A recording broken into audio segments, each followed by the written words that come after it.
बात करते हैं। कल हमने देखा था इसकी देखी थी एनर्जी डेंसिटी, और वो बन गया था एनर्जी डेंसिटी मैंने लिखा था एनर्जी डेंसिटी, वो लिख दिया था हमने half epsilon not E square. इसकी मदद से हमने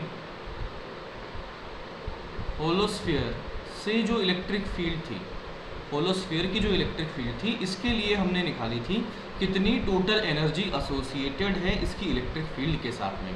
तो वो कितना आ गया था बोलो, kq²/2r। और फिर होलोस्फीयर के बाद में हमने किया था सॉलिड स्फीयर के लिए। तो सॉलिड स्फीयर में जो इलेक्ट्रिक फील्ड था उसकी जो एनर्जी एसोसिएटेड है विद इलेक्ट्रिक फील्ड, उसकी वैल्यू कितनी बन गई थी? 3/5 kq²/r। और इनफैक्ट आप अब देखेंगे तो ये बिल्कुल उसी के साथ बन चुका है जो सेल्फ एनर्जी के वजह से बना हुआ था। 3/5 तो 3/5 kq²/r। तो यहाँ पर आप देख रहे हो कि ये जो बन रहा है ना, ये वही बन रहा है जो सेल्फ एनर्जी के लिए बन रहा था, है ना। ये जो आपका बना हुआ है इसकी वैल्यूज़, ये बिल्कुल वही है जो सेल्फ एनर्जी के लिए बनी हुई थी, और ये आनी भी चाहिए थी कि सिस्टम को बनाने के लिए जितनी एनर्जी चाहिए वही स्टोर हो गया। और कहाँ पर स्टोर हुआ? उसकी इलेक्ट्रिक फील्ड में स्टोर हो चुकी है उतनी एनर्जी। और एनर्जी डेंसिटी हमने देख लिया था half epsilon not E square. बताइए इसमें कोई डाउट है क्या? बोलो। ओके, नेक्स्ट है डाइपोल। और डाइपोल आपने पढ़ा होगा केमिस्ट्री में, ऐसा कुछ सुना होगा, डाइपोल या डाइपोल मोमेंट। क्या है बोलो?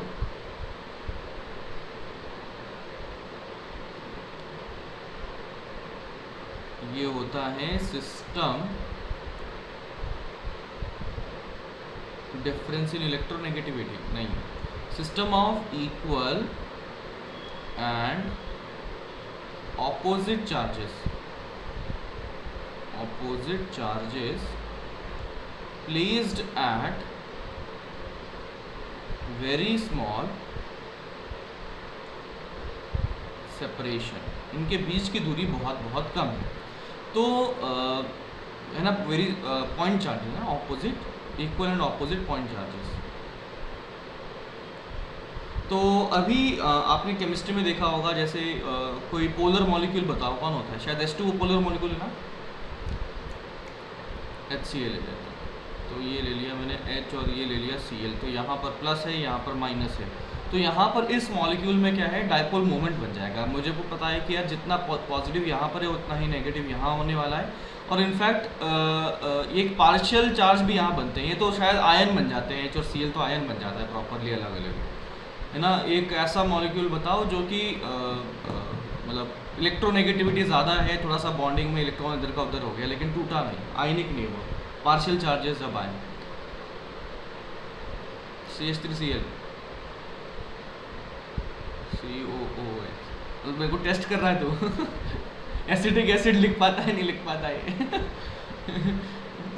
हाँ भूल गए भाई, तो हमारा तो ऐसे हाल हो गया। चलो ये छोड़ो, इस पे पॉजिटिव चार्ज, अरे यार सिंपल सा बताओ इसमें, ये छोड़ो, मैं बोल देता हूँ A और B है, इसके बीच में बॉन्ड बना हुआ है तो यहाँ पर मैं क्या बोलता हूँ, इस पर पॉजिटिव चार्ज आ गया, इस पर नेगेटिव चार्ज आ गया, डेल्टा प्लस और डेल्टा माइनस चार्ज इस तरह से आ गया।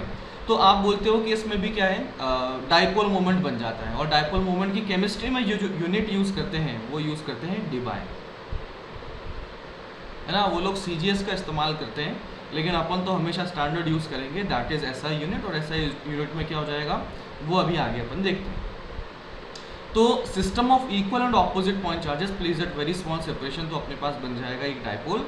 डाइपोल के लिए अगर मैं ड्रॉ करूँ तो ये तो केमिस्ट्री के पॉइंट ऑफ व्यू से बोला, अगर मैं अपना देखता हूँ तो ये रहा अपना, एक है प्लस Q चार्ज,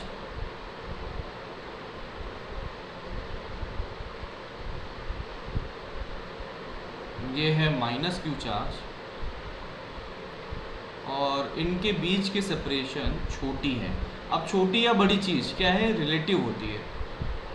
तो ये मैंने कर दिया D, और ये मैंने कर दिया d, यानी कि इनके बीच की जो दूरी है वो 2d हो चुकी है और ये 2d दूरी छोटी है।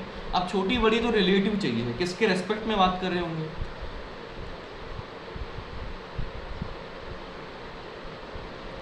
अरे वो तो साइज भी छोटा है, सब कुछ ही छोटा है।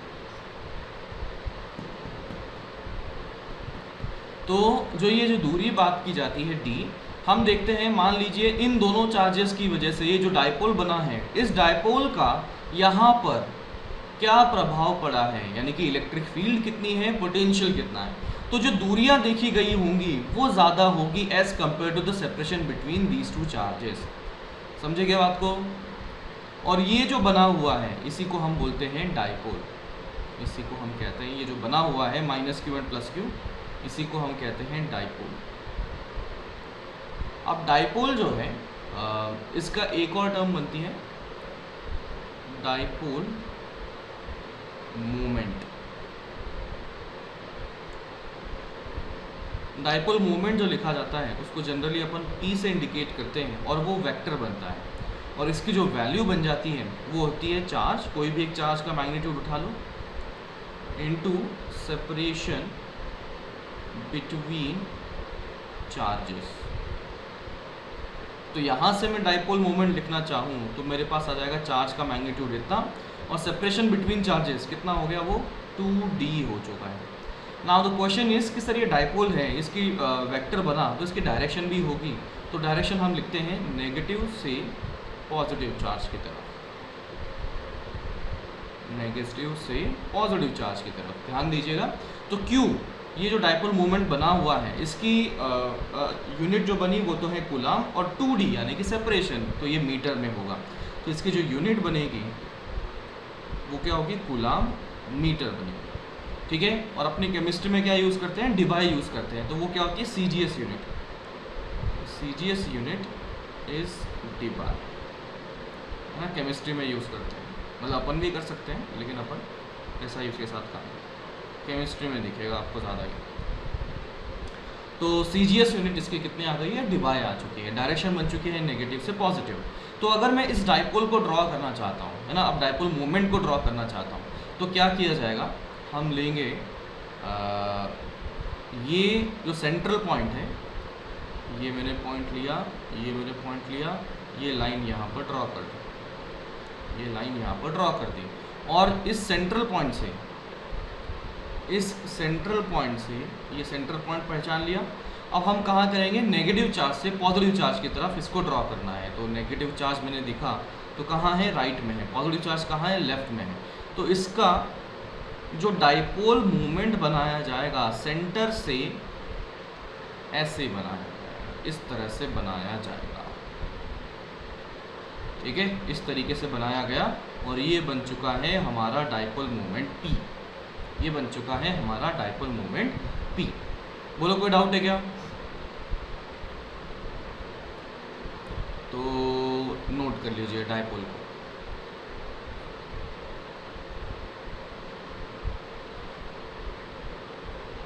नीचे वाला क्या, ये एक मिनट, ये नोट कर लिया ना डायपोल वाला, ये हाँ, ये कर लो, जल्दी कर लो, जल्दी।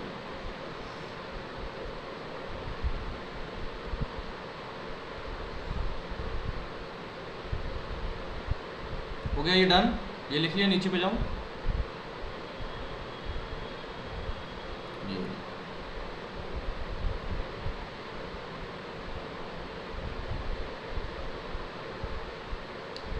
ठीक है। अब देखिए कुछ टर्म्स होंगी जो हम बार बार यूज़ करेंगे डायपोल के लिए। तो ये जो लाइन बनी हुई है, एक तो ये बना हुआ है जो कि अलोंग द डायपोल है, तो इसे कहा जाता है एक्सिस ऑफ डायपोल, है ना, इसे कहा जाता है एक्सिस ऑफ डायपोल।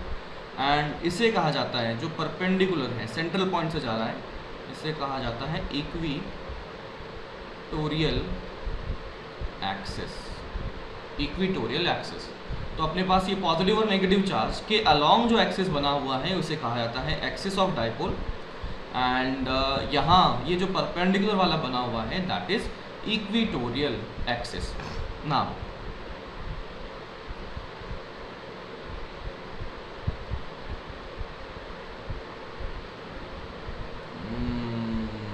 हाँ done.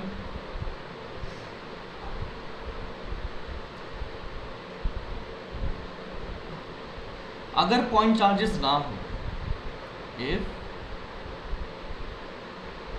We are not given point charges, लेकिन डायपोल की बात कर रहे हैं, if we are not given point charges but given uniformly charged body, then we will think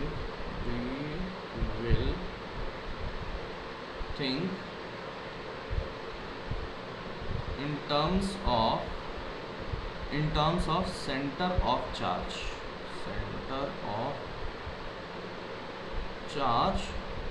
for dipole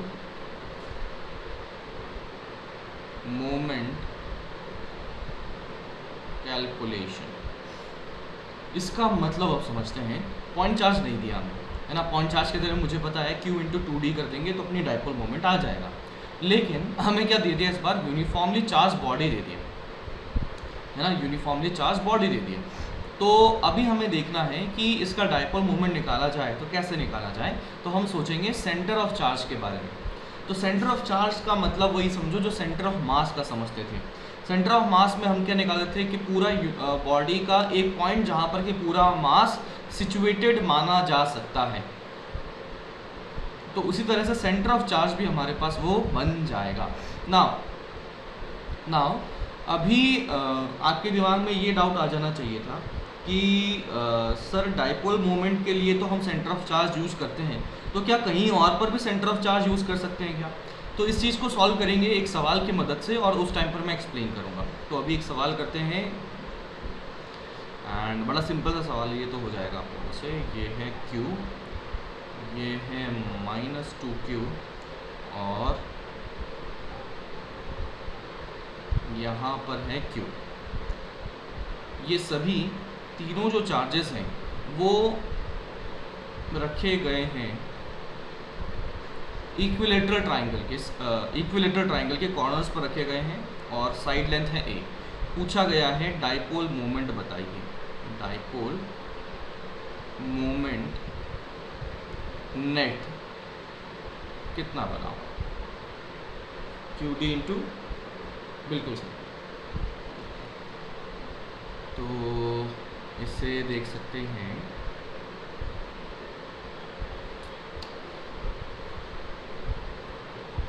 done हो गया सबका। इसको ऐसे कर सकते हैं कि इस -2Q को ना -Q और -Q देख लिया, -Q1 -Q देख लिया। तो अब ये देखो,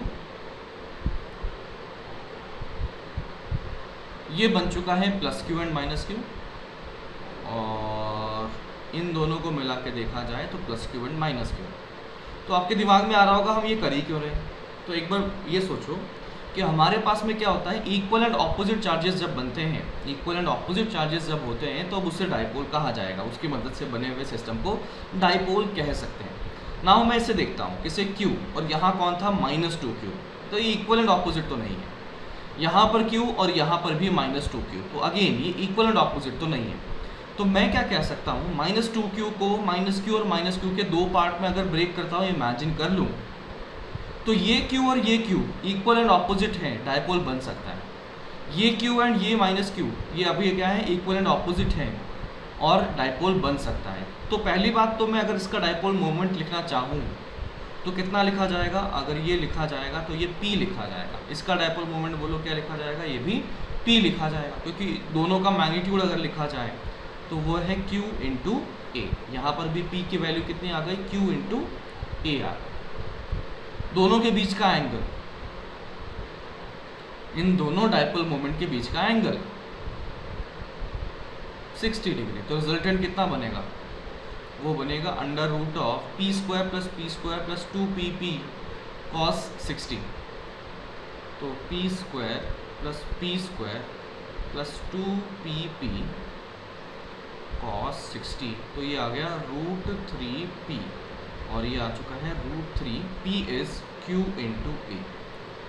ठीक है, तो इस तरीके से हमारे पास नेट डाइपोल मोमेंट बन चुका है। Any doubt? Next question.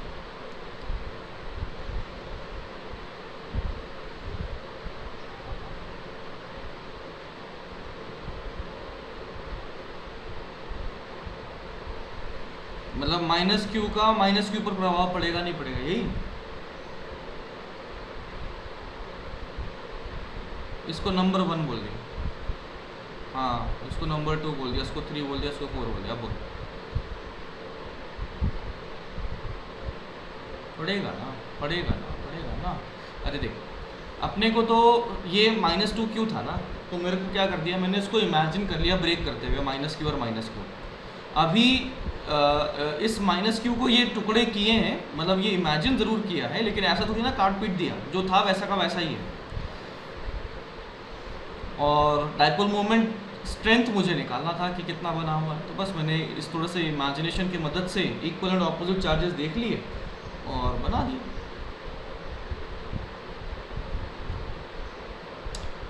Next question अभी है ये,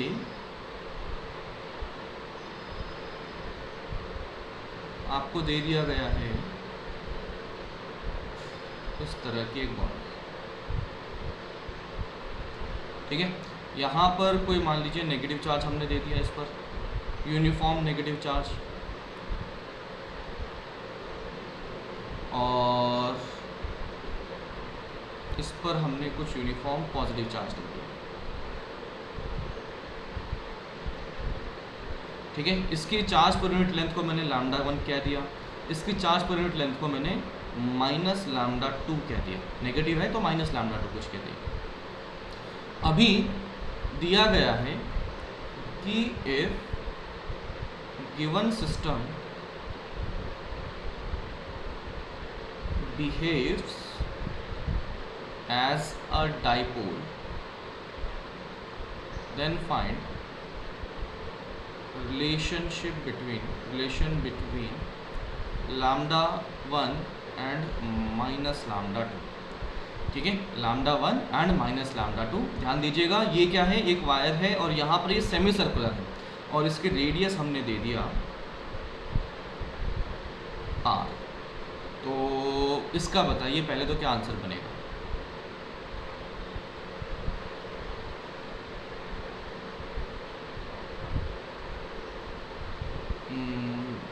ठीक है,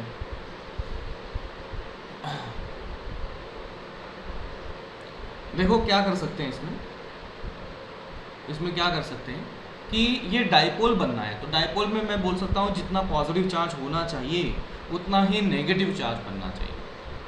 तो पॉजिटिव चार्ज जो बना हुआ है वो बना है λ1 × 2r, समझे। और नेगेटिव चार्ज जो बना हुआ है वो बना हुआ है -λ2 × इसकी लेंथ, और ये पैरामीटर का आधा यानी कि πr। तो सिंस मैं कह सकता हूँ, since magnitude is equal, magnitude of charges is equal for dipole, dipole के लिए मैग्नीट्यूड ऑफ चार्जेस इक्वल है। तो ये आ चुका है λ1 × 2r का मैग्नीट्यूड, ये तो इतना ही बनेगा, is equals to magnitude of -λ2 × πr। तो इस तरीके से ये आ चुका है λ1 × 2r is equals to λ2 × πr। तो r से तो r गया, तो 2λ1 इज इक्वल्स टू πλ2, ये रिलेशनशिप आ चुका है और यही हमें पता करना था। तो पहला पार्ट तो हमने कर लिया। सेकेंड पार्ट में हमसे पूछा गया है फाइंड डाइपोल मोमेंट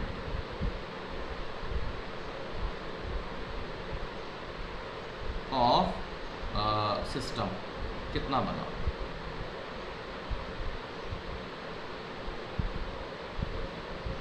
इस सिस्टम का डायपोल मोमेंट कितना बना होगा।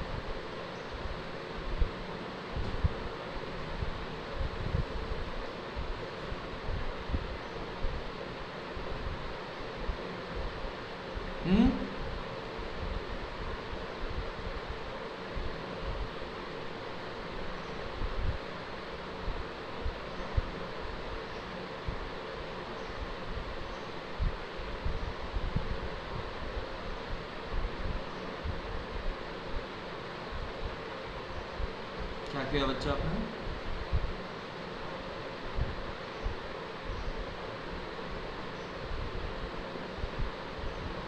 बिल्कुल सर, बिल्कुल सर, बिल्कुल सर। देखो यहाँ पर जो चार्ज होगा उसका सेंटर ऑफ चार्ज बनेगा, वो कहाँ बनेगा? यहाँ बनेगा। और अब ये बना है नेगेटिव चार्ज, और negative charge semi circular uniform charge है। तो बताइए इसका सेंटर ऑफ चार्ज कहाँ पाया जाएगा? सेंटर ऑफ चार्ज 2r/π, बिल्कुल वैसा ही जैसे सेंटर ऑफ मास में हम देखते थे कि यहाँ से इस दूरी पर ये हम नेगेटिव चार्ज, इसको -q बोल सकता हूँ और इसको +q बोल सकता हूँ। और ये जो दूरी है ये है हमारी 2r/π। तो अब मुझे अगर डाइपोल मोमेंट देखना है तो P अगर लिखा जाएगा तो वो होगा, कोई भी पॉजिटिव चार्ज मैंने उठा लिया और उनके बीच का जो सेपरेशन है वो है 2r/π। तो ये Q अगर लिखा जाए तो यानी कि ये बन जाएगा λ1 × 2r × 2r/π, and this is coming out to be λ1 × 4r²/π। तो ये हमने निकाल तो लिया। नाउ आपके दिमाग में ये सवाल आना चाहिए, और नहीं आया है तो मैं दे देता हूँ कि सर क्या हम इस तरह से किसी भी चार्ज सिस्टम को सेंटर ऑफ चार्ज रख सकते हैं क्या?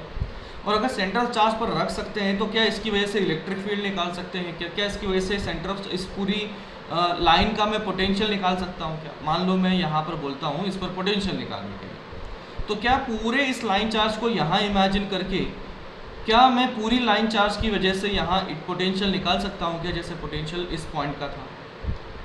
समझ रहे हो मैं क्या डाउट क्रिएट करना चाह रहा हूँ?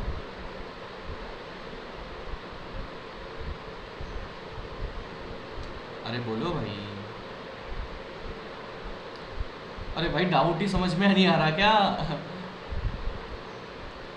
कि हमने डाइपोल मोमेंट निकालने के लिए सेंटर ऑफ चार्ज का फंडा यूज कर लिया, क्या मैं इस पॉजिटिव चार्ज की इलेक्ट्रिक फील्ड निकालने के लिए सेंटर ऑफ चार्ज की मदद ले सकता हूँ क्या? क्या मैं पोटेंशियल निकालने के लिए सेंटर ऑफ चार्ज की मदद ले सकता हूँ क्या? समझे क्या सवाल को, मतलब डाउट को?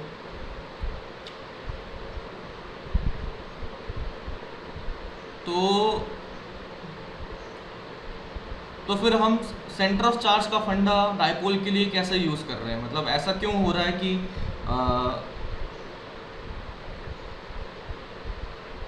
नहीं, ये ले डिस्टेंस मैंने इस पॉइंट को पास में ले लिया, इस पॉइंट पर इलेक्ट्रिक फील्ड की बात करता हूँ, नियर बाय पॉइंट ले लिया।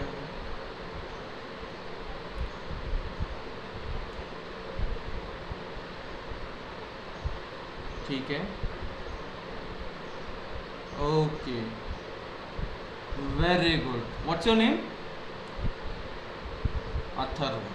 ठीक है अथर्व, वेरी गुड बच्चा। देखो क्या है, सेंटर ऑफ मास का फंडा याद करो। सेंटर ऑफ मास में अगर मैं लिखता हूँ position of centre of mass, तो वो लिखी जाती है m1r1 + m2r2 + m3r3 and so on upon m1 + m2 + m3, इस तरह से सो ऑन। तो यहाँ पर ऐसी क्वांटिटीज़ जो मास के साथ में r मल्टीप्लाई हो रहा था, मास के साथ में r मल्टीप्लाई हो रहा था, तब जाकर हम सेंटर ऑफ मास का फंडा लगा सकते थे। अब यहाँ पर क्या हो रहा है कि मैं डाइपोल मोमेंट को देखूँ तो वो क्या था, q × r1 q × r2, इस सब का वेक्टर सम देखना था। तो बेसिकली जो सेंटर ऑफ मास की कैलकुलेशन होने वाली है वही डाइपोल मोमेंट की कैलकुलेशन होती हुई दिख रही है। Now let us talk about electric field. तो इलेक्ट्रिक फील्ड में अगर लिखता हूँ तो वो होता है kq/r²। तो मैं देख सकता हूँ इलेक्ट्रिक फील्ड में इन्वर्सली प्रोपोर्शनल टू r² आ रहा है चीज़ें। तो इसका मतलब सेंटर ऑफ मास की कैलकुलेशन सीधा सीधा हम यहाँ पर अप्लाई नहीं कर सकते हैं। ऑन दी अदर हैंड अगर मैं पोटेंशियल की बात करता हूँ तो वो आ जाएगा KQ upon R, again inversely proportional to R। तो यू कैन से कि सीधा सीधा हम अप्लाई नहीं कर सकते हैं सेंटर ऑफ मास का फंडा for electric field and potential. लेकिन डायपोल के लिए हमें कोई दिक्कत नहीं है, because that directly proportional to R होता है। समझे ना इस बात को अब?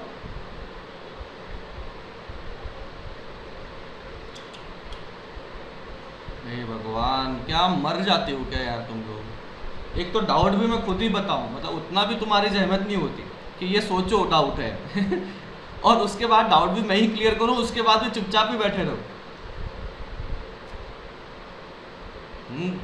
गड़बड़ गड़बड़। हाँ यार चलो, तो अभी आगे बढ़ते हैं। Next is electric field due to dipole. Dipole की मदद से इलेक्ट्रिक फील्ड कितनी बनी हुई है हम ये निकालना चाहते हैं। तो फर्स्ट लिखा गया, कहाँ पर निकाल रहे हैं, eight axial point. Axial point पर हम निकालेंगे। तो एक्सियल पॉइंट के लिए सबसे पहले तो मैं डायपोल बनाता हूँ। तो ये मैंने ले लिया डायपोल, यहाँ से ये डायपोल मैंने P बना दिया, ठीक है। अभी क्या बोला है कि बताइए इलेक्ट्रिक फील्ड पूछा गया है एक्सियल पॉइंट पर। तो डायपोल मेरा ऐसे बना, तो ये बन चुका है हमारा एक्सिस, ये बन चुका है हमारा एक्सिस। और इसी एक्सिस पर किसी पॉइंट पर पूछा गया है, बताइए क्या इलेक्ट्रिक फील्ड बनेगा। तो मैंने ले लिया, लेट्स से ये कोई पॉइंट है A, इस पॉइंट पर इलेक्ट्रिक फील्ड निकालना चाहता हूँ और इसकी जो दूरी दी गई है वो R दी गई है। तो एक बार डायपोल को खोल देते हैं, देखते हैं डायपोल के अंदर कौन कौन बैठा है। तो डायपोल के अंदर में कौन कौन बैठा होगा, इसको मैंने ऐसे ड्रॉ कर दिया, यहाँ पर लाइन। मैं देखता हूँ डायपोल ऐसा है तो नेगेटिव चार्ज लेफ्ट में आएगा या राइट में, लेफ्ट में आएगा, क्योंकि नेगेटिव चार्ज से पॉजिटिव चार्ज की तरफ होती है इलेक्ट्रिक फील्ड। तो माइनस क्यू चार्ज यहाँ और प्लस क्यू चार्ज यहाँ बना हुआ है। ये दूरी मैंने मान लिया, let's say this separation is what D, and similarly let's say this separation is what D। और इस पॉइंट पर यानी कि पॉइंट A पर हम देखना चाहते हैं इन दोनों ने क्या इफेक्ट किया है। ये रहा पॉइंट A। तो बताइए ये वाली दूरी कितनी बन गई, ये दूरी कितनी आ गई, R माइनस D। बताइए ये दूरी कितनी आ गई, R प्लस D। कौन सा चार्ज पास में है, पॉजिटिव चार्ज या नेगेटिव चार्ज, पॉजिटिव चार्ज। तो उसकी मैग्नीट्यूड ऑफ इलेक्ट्रिक फील्ड ज़्यादा बनेगा। पॉजिटिव की वजह से इलेक्ट्रिक फील्ड कहाँ बनेगी, राइट में या लेफ्ट में, राइट में बनेगी। तो मैं अगर यहाँ ड्रॉ करता हूँ electric field due to positive charge, तो ऐसा बनेगा। और नेगेटिव चार्ज की वजह से कहाँ बनेगी, नेगेटिव चार्ज की वजह से कहाँ बनेगी, लेफ्ट में बनेगा। तो उसका एरो मैंने छोटा बनाया है क्योंकि वो छोटा इलेक्ट्रिक फील्ड बनने वाला है, यहाँ पर माइनस क्यू लिख दिया। तो मैं अगर इलेक्ट्रिक फील्ड नेट लिखना चाहूँ तो ये लिखा जाएगा electric field due to plus q charge minus electric field due to minus q charge. तो पॉजिटिव चार्ज की वजह से बताइए क्या लिखें, वो आ जाएगा KQ अपॉन सेपरेशन का स्क्वायर। सेपरेशन हमने लिख लिया है R माइनस D का whole square minus KQ upon क्या लिखूं, बोलना पड़ेगा भाई, R प्लस D का होल स्क्वायर। अब डायपोल डायपोल जब हम खेलते हैं तो पहले से ही अजम्पशन लेके चल रहे होते हैं कि क्या डायपोल में चार्जेस के बीच की दूरी बहुत छोटी है एज कंपेयर टू R, यानी कि R भयंकर भयंकर भयंकर बड़ा है D से। तो जैसे ही मैंने ये लिखा तो आपके दिमाग में कुछ आया होगा, क्या यूज़ करने वाले हैं, बाइनोमियल लगाना। तो मैंने क्या किया, R स्क्वायर को यहाँ कॉमन ले लिया और नीचे में बचा है upon 1 minus d upon r का होल स्क्वायर, ऐसा बचा हुआ है, माइनस के क्यू अपॉन आर स्क्वायर, और नीचे में अब बचा हुआ है 1 प्लस डी अपॉन आर का होल स्क्वायर। अभी के क्यू बाय आर स्क्वायर तो मैंने कॉमन ले लिया पूरा ही।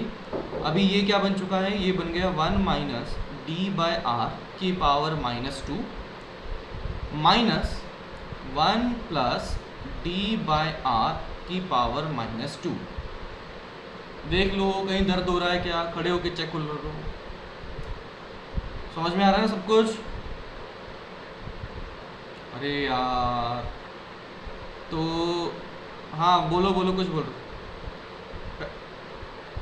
पहले ही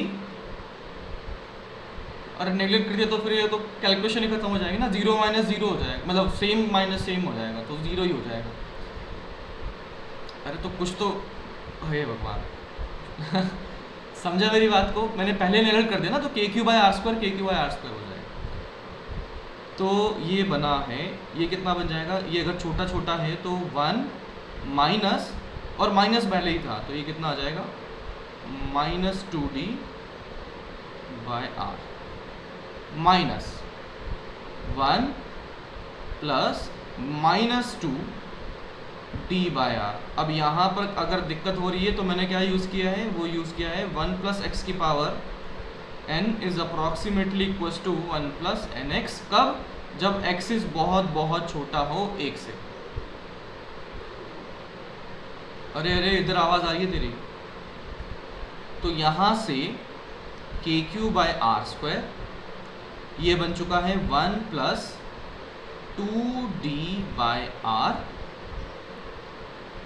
एंड माइनस यहाँ बन चुका है 1 माइनस 2d बाय आर। अब जो जोड़ सकते हैं जोड़ लेते हैं, घटा सकते हैं घटा लेते हैं। तो देखो ये है +1 और ये है -1, खत्म। ये है plus 2d by r minus of -2d by r, यानी कि प्लस 2d बाय आर, तो ये 4d बाय आर आ जाने वाला है। तो इसके आगे की कैलकुलेशन यहाँ कर रहा हूँ। तो मेरे पास इलेक्ट्रिक फील्ड जो बना ये आ चुका है k q upon r square 2d by r, अरे यार इसको बंद करो, 4d बाय आर, तो के और नीचे 4k q d upon r cube बन चुका है। अच्छा बताओ डाइपोल की जो स्ट्रेंथ है वो कितनी लिखी जाएगी यहाँ पर, q इंटू 2d लिखी जाएगी। तो अपने को फाइनल जो आंसर चाहिए वो डाइपोल मोमेंट की टर्म्स में चाहिए, तो मैं क्या करता हूँ ज़बरदस्ती यहाँ पर 2k और q और 2d को एक साथ लिख लेता हूँ अपॉन आर क्यूब हो गया। तो इससे क्या बना, ये आया electric field is equals to 2k q into 2d, कितना आ गया, p आ गया, अपॉन आर क्यूब बन चुका है ना। इलेक्ट्रिक फील्ड है तो डायरेक्शन भी होगी। डायरेक्शन बताइए किस डायरेक्शन में है यहाँ पर इलेक्ट्रिक फील्ड जो नेट बनी है, लेफ्ट में या राइट में? राइट में है। बताइए डाइपोल मोमेंट की जो डायरेक्शन है वो कहाँ पर है, राइट में है। तो इसका मतलब अपन चीख के बता सकते हैं कि इन दोनों की डायरेक्शन सेम है। तो 2kp अपॉन आर क्यूब, इस तरीके से ये बन गया। लेकिन सर अगर पॉइंट कहीं लेफ्ट में हो गया तो चलो चेक कर लेते हैं। पॉइंट अगर मान लीजिए कहीं लेफ्ट में हुआ, मान लेते हैं यहाँ कहीं हुआ, तो नेगेटिव चार्ज की वजह से इलेक्ट्रिक फील्ड का मैग्नीट्यूड बड़ा होगा या छोटा? बड़ा होगा। मैग्नीट्यूड अगर बड़ा है तो यहाँ पे नेट इलेक्ट्रिक फील्ड राइट में या लेफ्ट में? राइट में पाई जाएगी। तो मैं बोल सकता हूँ कि इलेक्ट्रिक फील्ड अगर राइट में, और डाइपोल स्ट्रेंथ किस तरफ है, डाइपोल मोमेंट किस तरफ है, राइट में ही है। तो आप देख सकते हो चाहे एक्चुअल पॉइंट पे कोई भी पॉइंट ले लिया जाए, चाहे ये लेफ्ट वाला पॉइंट ले चाहे राइट वाला पॉइंट ले, इलेक्ट्रिक फील्ड हमेशा ऐसी ही बनी हुई है। और ये डायरेक्शन किसको दिखा रही है, पी के डायरेक्शन को दिखा रही है। तो हमारे पास ये जो रिजल्ट बना है हमेशा हमेशा के लिए ट्रू है, चाहे पॉइंट इस तरफ हो एक्चुअल पॉइंट पर, या चाहे पॉइंट इस तरफ हो किसी भी पॉइंट पर। तो इस तरीके से हम इलेक्ट्रिक फील्ड निकाल सकते हैं। समझ में आया? बोलो जल्दी से नोट करो।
डन।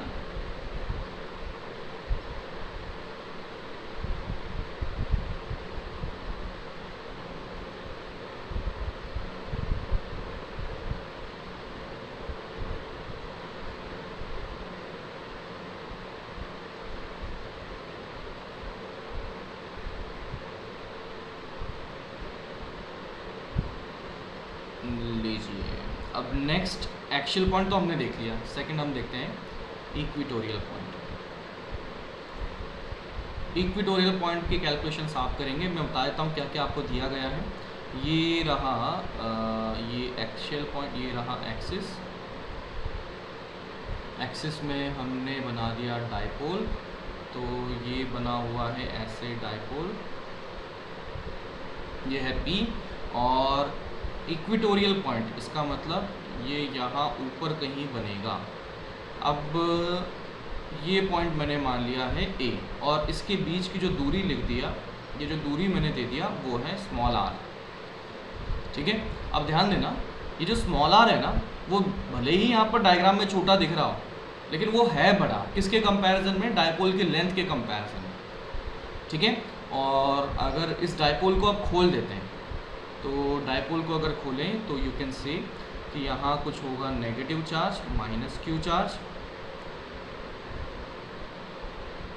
यहाँ कुछ हो गया प्लस क्यू चार्ज, और ये हमारा बन चुका है इक्विटोरियल पॉइंट।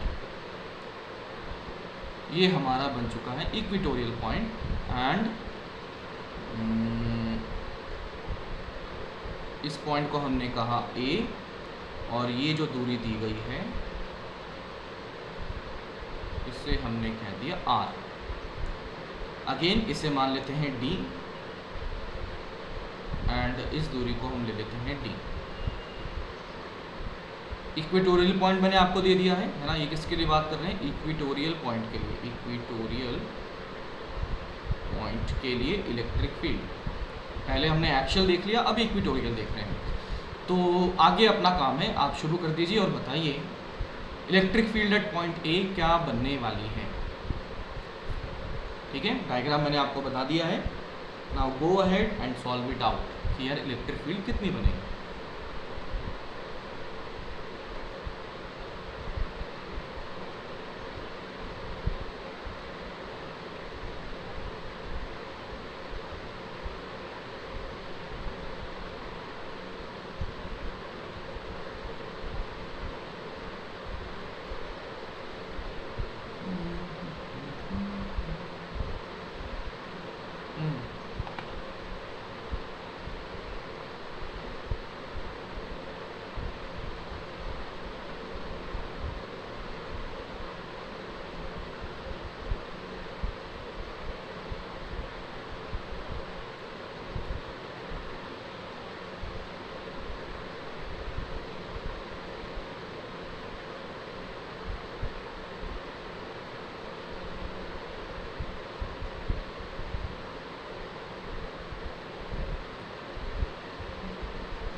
बोलो कितना आ रहा है?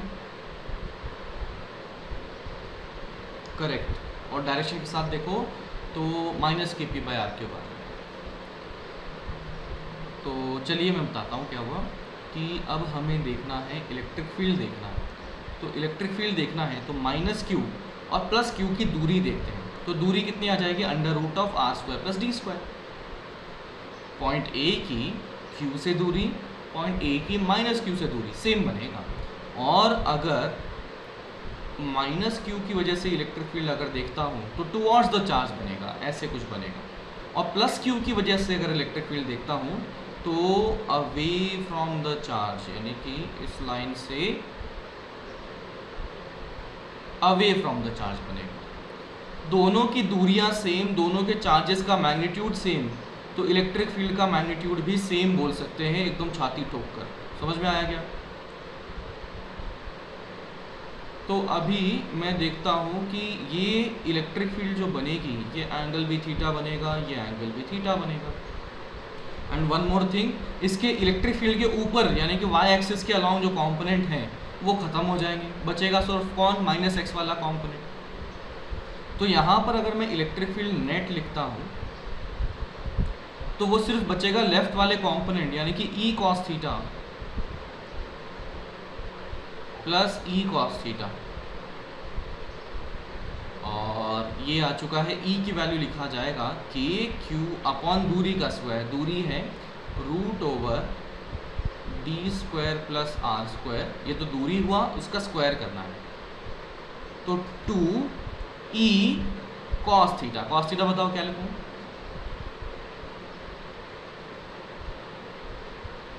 D by root over d square plus r square. तो अभी नीचे बन चुका है, ये आ गया 2 के क्यू डी, ये तो ऊपर, और नीचे में आ चुका है d square plus r square की पावर में 3/2। अब वापस वही गेम खेलना है, कौन सा? अप्रॉक्सीमेशन वाला, कि यार आर बड़ा बड़ा बड़ा बहुत बड़ा है डी से, तो नीचे वाला जो है अप्रॉक्सीमेटली मैं देख सकता हूँ d square plus r square है, तो अप्रॉक्सीमेटली आर स्क्वायर ही बन जाएगा। तो ये आया 2 के Q d upon D R cube बधे। अभी देखना, फिर से वही डायपोल को अपने को फंसाना है, तो अपन क्या करेंगे, के को इधर रखा, Q इंटू 2D को एक साथ रख दिया अपॉन आर क्यूब, और ये आ चुका है k p upon r cube. Electric field net इतना आ चुका है magnitude wise. Now let us talk about direction.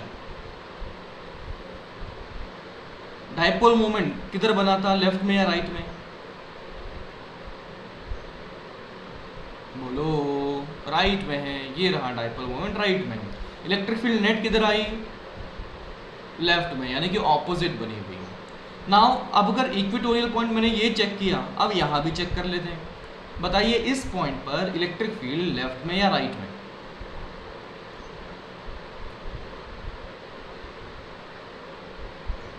Electric field left में, और डायपोल मोमेंट वो तो राइट में रहेगा। तो मैं देख सकता हूँ कि इक्वेटोरियल पॉइंट पर किसी भी पॉइंट पर देख लिया जाए तो इलेक्ट्रिक फील्ड की डायरेक्शन डायपोल मोमेंट की डायरेक्शन के ऑपोजिट बनी हुई है। तो मैं अगर इलेक्ट्रिक फील्ड लिखना चाहूँगा वेक्टर फॉर्म में, तो ये लिखा जाएगा minus k p upon r cube, and that is the final answer for equatorial point. Any doubt? जल्दी से नोट करें।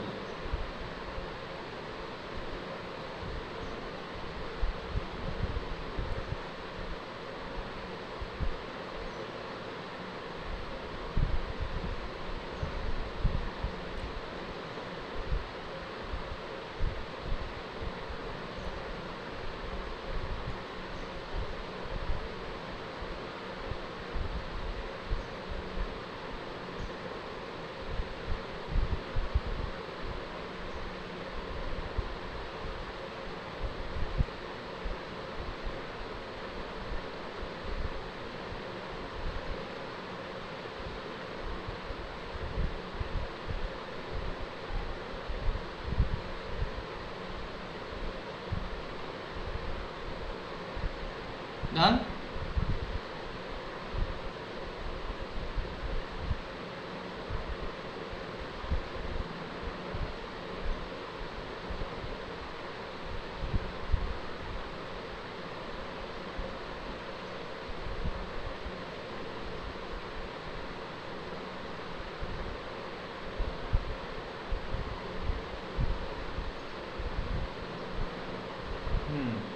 नेक्स्ट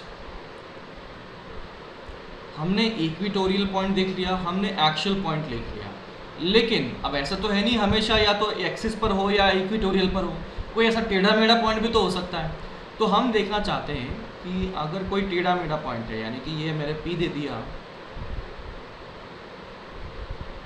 और ये पॉइंट मैंने कह दिया जिसका पॉइंट का नाम है A और दूरी है R, और दिया गया है कि ये एंगल थीटा पर है।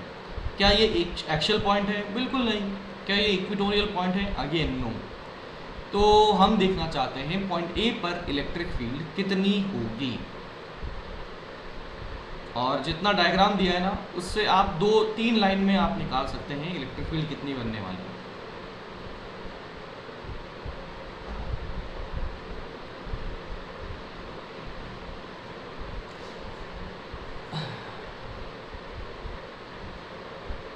कैसे करें?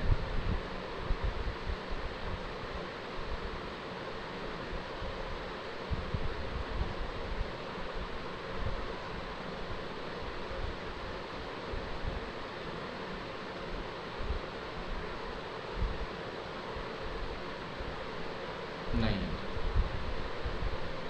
और कुछ? किसके कंपोनेंट? बिल्कुल सही, वेरी गुड। इस तरफ जो कंपोनेंट बना ये ले लिया P cos थीटा, और ये जो कंपोनेंट बना P sin थीटा। अब इससे फ़ायदा क्या हुआ? अब देखना, P cos थीटा खुद एक वेक्टर है, P sin थीटा खुद एक वेक्टर है। अब हम जो देख रहे हैं P के 2 टुकड़े कर दिए हमने, P cos थीटा और P sin थीटा। इसका मतलब अब हमारे पास 2 डाइपोल बन चुके हैं जिनकी डाइपोल मोमेंट है P cos theta and P sin theta. मैं बात करता हूँ P cos थीटा के बारे में। P cos थीटा के लिए पॉइंट A एक्शियल पॉइंट या इक्वेटोरियल पॉइंट? एक्शियल पॉइंट, इसी के एक्सिस पर है, तो इसकी इलेक्ट्रिक फील्ड मैं देख सकता हूँ अलोंग द डाइपोल ही बनेगी। और वो कितनी बनेगी बताओ? एक्शियल पॉइंट के लिए कितना आ गया था? 2kp/r³।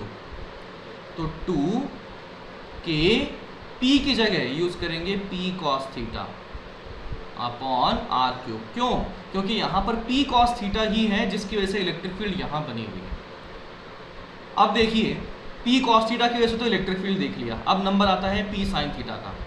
बताइए P sin थीटा जो डाइपोल बना उसके लिए पॉइंट A एक्शियल या इक्वेटोरियल? इक्वेटोरियल। तो इलेक्ट्रिक फील्ड कितनी बनेगी? फॉर्मूला बताओ।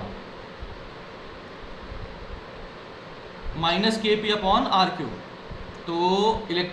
तो यहाँ पर P की जगह वजह से क्या बनेगा? P sin थीटा के ऑपोजिट बनेगा, और वो क्या लिखा जाएगा? ये आ जाएगा माइनस, तो मतलब डायरेक्शन ऑपोजिट कर दी अपन ने, और P की जगह P sin theta upon r³, ऐसा बन चुका है। तो यहाँ से A पॉइंट पर जो इलेक्ट्रिक फील्ड बनने वाली है इस डाइपोल की वजह से वो बन चुकी है। बताइए ये जो बना है, ये दोनों जो बने हैं, इनके बीच का एंगल कितना होगा? 90 डिग्री। तो मैं अगर इलेक्ट्रिक फील्ड नेट लिखना चाहूँ तो लिख सकता हूँ √ऑफ एक का स्क्वायर प्लस दूसरे का स्क्वायर। तो ये आ गया 2kp cos theta upon r³ का whole square plus kp sin theta upon r³ का होल स्क्वायर। तो देखो kp/r³ दोनों जगह कॉमन है तो बाहर निकाल दिया मैंने। अब यहाँ क्या बचा? यहाँ बचा 2 cos थीटा का स्क्वायर यानी कि 4 cos स्क्वायर थीटा, और यहाँ साइन स्क्वायर थीटा। तो ये 3 कहाँ अंडू नहीं होगा यहाँ पर क्या? तो यहाँ पर 3 cos होगा, यहाँ cos स्क्वायर थीटा बनेगा। 1 + 3 cos स्क्वायर थीटा। चलो अब मैग्नीट्यूड तो बन चुका है, डायरेक्शन का गेम भी खेलना पड़ेगा।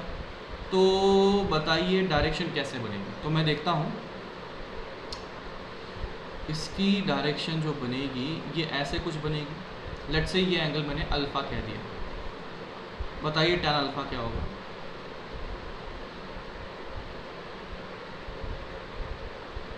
अरे यार बता दो, tan θ/2 आ जाएगा। tan alpha is equals to kp sin theta upon r³, है ना, दिस अपॉन नीचे वाला यानी कि 2kp cos theta upon r³। तो यहाँ से सब कुछ कैंसिल हो जाएगा, बचेगा tan थीटा अपॉन 2। तो यहाँ से आया tan of alpha is tan of theta upon 2 and that is the final answer आप देख सकते हो। नेट इलेक्ट्रिक फील्ड का मैग्नीट्यूड भी हमने निकाल दिया और नेट इलेक्ट्रिक फील्ड का हमने डायरेक्शन भी निकाल दी कि हाँ भाई आर वेक्टर के साथ में अल्फा एंगल पर घूमा हुआ होगा, ये बना चुके हैं हमने डायरेक्शन।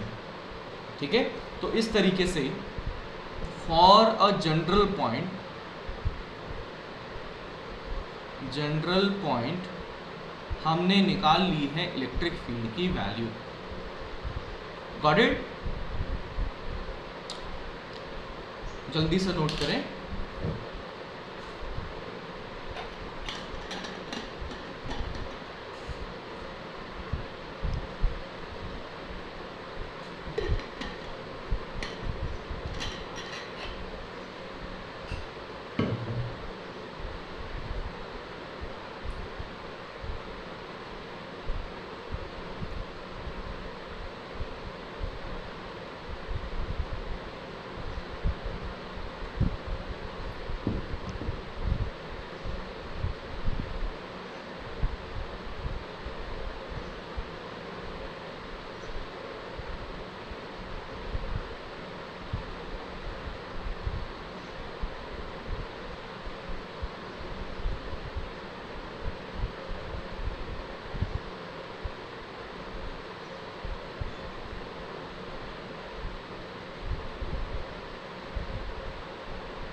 ओके, अब देखिए जैसे हमने इलेक्ट्रिक फील्ड निकाली एक्सियल पॉइंट पर, इक्वेटोरियल पॉइंट पर एंड जनरल पॉइंट पर, आपका होमवर्क ये रहेगा कि हम निकालेंगे पोटेंशियल एक्सियल पॉइंट पर। डायग्राम बिल्कुल एक्सियल पॉइंट का ले लेना, पिछले जो इलेक्ट्रिक फील्ड में लिया था।